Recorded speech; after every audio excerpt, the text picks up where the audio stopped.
And neighbors in Currituck County worry an arsonist is among them. There have been 4 fires there since October. The latest, a garage on Evergreen Lane. It burned this month.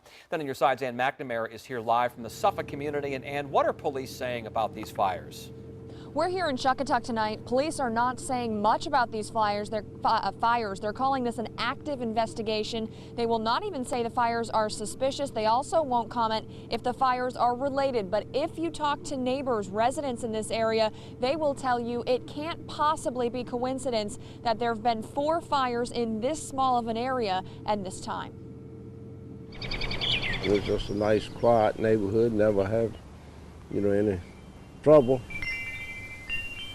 Blackened buildings take away from the beauty of this Chuckatuck neighborhood. Jerry Saunders' tool shop fell victim to fire number 3. I lost all my tools, everything I've been accumulating for 50 years, and a lot of my dad's tools that he had.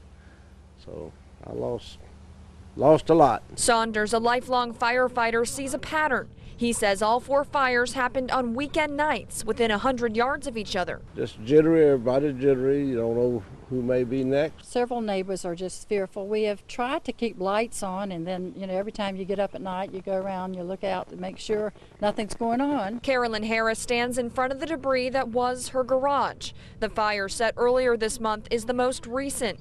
Harris was in bed when she heard a popping noise outside. Firefighters were able to save her home, but her daughter's treasures were in the garage. Many of her things were in there, heirlooms from her grandparents that we just can't replace. To make matters worse, Harris had just finished fixing the house that was damaged by fire number 2, an empty barn on a neighboring property. The barn had no electricity, leading people here to believe the area is a target. Of course, arsonists sometimes they're funny people.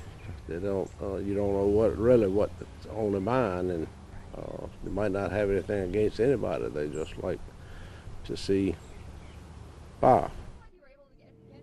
You heard one resident there using the A word, arsonist. That is what many people believe here. In fact, they're talking about the Eastern Shore arson cases, and they're saying this case almost feels a little bit more dangerous because the buildings that have burned are buildings that people use, with the exception of that old empty barn, and they say they're very fearful for what will happen next. Live in Chuckatuck, I'm Ann McNamara, 10 on your side.